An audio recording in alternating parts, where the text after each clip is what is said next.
మీ పేరేంటి? దుబాక ప్రవీణ్ కుమార్. దుబాక ప్రవీణ్ గారు, మీరు ఏం చేస్తుంటారు? నేను ఒక ప్రైవేట్ ఎంప్లాయీ. మరి ప్రవీణ్ గారు, ఈ నెల 13న పార్లమెంట్ ఎన్నికలు జరగబోతున్నాయి. ఈ నేపథ్యం లోపల మీరు ఏ పార్టీకి ఓటేయాలనుకుంటున్నారు? మరి ఎటువంటి నాయకుడిని ఎంచుకోవాలనుకుంటున్నారు?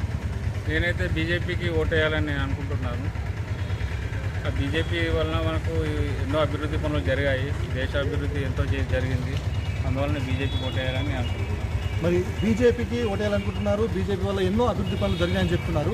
దాంట్లోపల ముఖ్యమైన కొన్ని చెప్పగలుగుతారు? చెప్తాను. బీజేపీ కనికట్టుగా మనకు అభివృద్ధి అని కనిపిస్తుంది. మళ్ళీ 370 ఆర్టికల్ అనేది రద్దు చేయడం జరిగింది.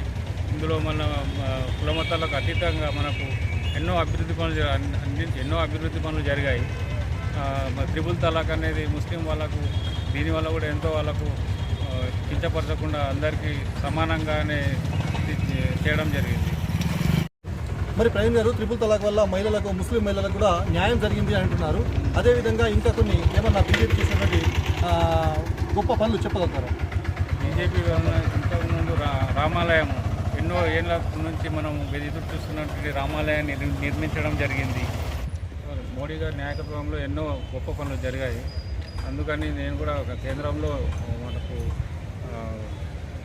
బీజేపీ అనేది ఉంటే మనము ఎన్నో అభివృద్ధి పనులు కూడా సాధించవచ్చు. కాబట్టి నేను బీజేపీకి ఓటేయాలని అనుకుంటున్నాను.